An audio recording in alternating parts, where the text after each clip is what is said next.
आज के प्रोग्राम के लिए दो तीन खबरें हैं और पहली खबर अगर इकॉनमी के हवाले से आपको मैं ज़िक्र करूं जो इंटरनेशनली पाकिस्तान की पोजीशन को बहुत इम्पैक्ट करती है वो है ग्लोबल कंपैटिटिवनेस इंडेक्स, जहां पाकिस्तान की रैंकिंग को मेजर किया जाता है कि हम कहां स्टैंड करते हैं। उसमें हम 3 प्लेसेस नीचे गिर गए हैं पिछले साल की निस्बत, despite the claims of good governance. और जो बैड गवर्नेंस थी नून की और पीपल्स पार्टी की, उसके बाद हम 3 नॉचेस नीचे आ गए ऊपर जाने की। इसकी डिटेल्स हम अभी प्रोग्राम में लेंगे कि कौन से सेक्टर्स हैं जहां डिक्लाइन आई है और कौन से वो एरियाज़ हैं जहां हम पहले से बेहतर हुए हैं।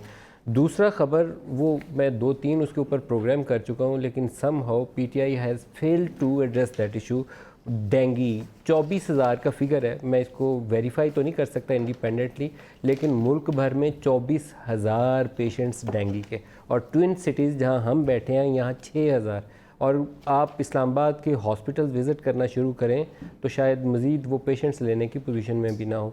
तो हॉरिबल सीन है, खौफ आता है, बच्चों को स्कूल भेजते हुए खौफ आता है, शाम को आप पार्क में या पब्लिक प्लेस में नहीं जा सकते। तो किस तरीके से ये निज़ाम हुकूमत चला रहे हैं कि एक शहर कैपिटल के अंदर भी उसका इंतज़ाम नहीं कर सके, लम्हा फ़िक्रिया है।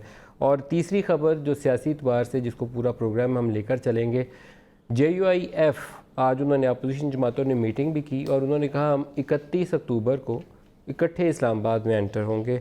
और वज़ीर दाखिला साहब ने कहा कि ख़ुदकुशी होगी अगर मौलाना फजलुर रहमान यहाँ आए। और इमरान खान साहब का भी आपको वो स्टेटमेंट सुनवाएंगे जहाँ चाइना में वो एड्रेस कर रहे थे और उन्होंने अपनी दिली ख्वाहिश का इजहार किया कि उनका बस चले तो 500 लोगों को अंदर कर दें। तो धरने से पहले 500 को अंदर कर दें तो शायद भला हो जाए, कोशिश करनी चाहिए उनको, क्योंकि बाद में शायद उनको मौका ये ना मिले।